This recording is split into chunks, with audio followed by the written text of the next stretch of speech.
Hi ඔයාලට කොහොමද? මම අද ආවේ යෝක් ට්‍රිප් එකේ දෙවනි දවසේ වීඩියෝ ක්ලිප්ස් ටිකකුත් අරගෙන අපි ඉස්සර වෙලම බලන්න ගියේ බ්‍රිම්හැම් රොක්ස් කියන මේ ගාල් පර්වත තියෙන තැන. මේ තැන තියෙන නෝර්ත් යෝක්ෂයර් වල. මෙතන ගොඩාක් කාලයක් තිස්සේ වැස්ස, හුළඟ, අයිස් ඒ වගේ ස්වාභාවික මොනවද කාදනයන්ට මුහුණ දීලා මේක මේ එක එක හැඩ ඇවිත් තියෙනවා කියනවා මේ ගල් වලට.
අපි කෑම අරගෙන ගිහිල්ලා අපි මෙතන ඉඳන්ම දවල්ට කාලා අපි ඊට පස්සේ ගියා තව තැනක් බලන්න.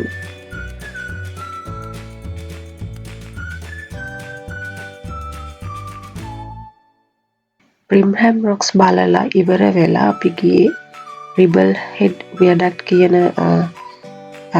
බ්‍රිජ් එක බලන්න. මේක අර හැරි පොටර් බ්‍රිජ් එකේ වගේ තියෙනවා මේකේ ආක්ස්.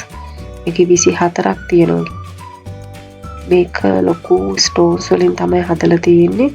අපි ගිහපු වෙලාවෙ නම් ටිකක් වැස්ස හුළඟ නිසා පොඩ්ඩක් එතන ඉන්න අමාරු වුණා.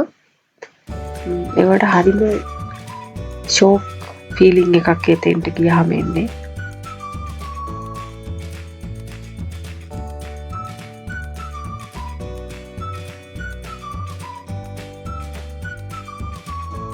එහෙනම් මමත් එක්ක එකතු වෙලා හිටියට ඔයාලා හැමෝටම thank you.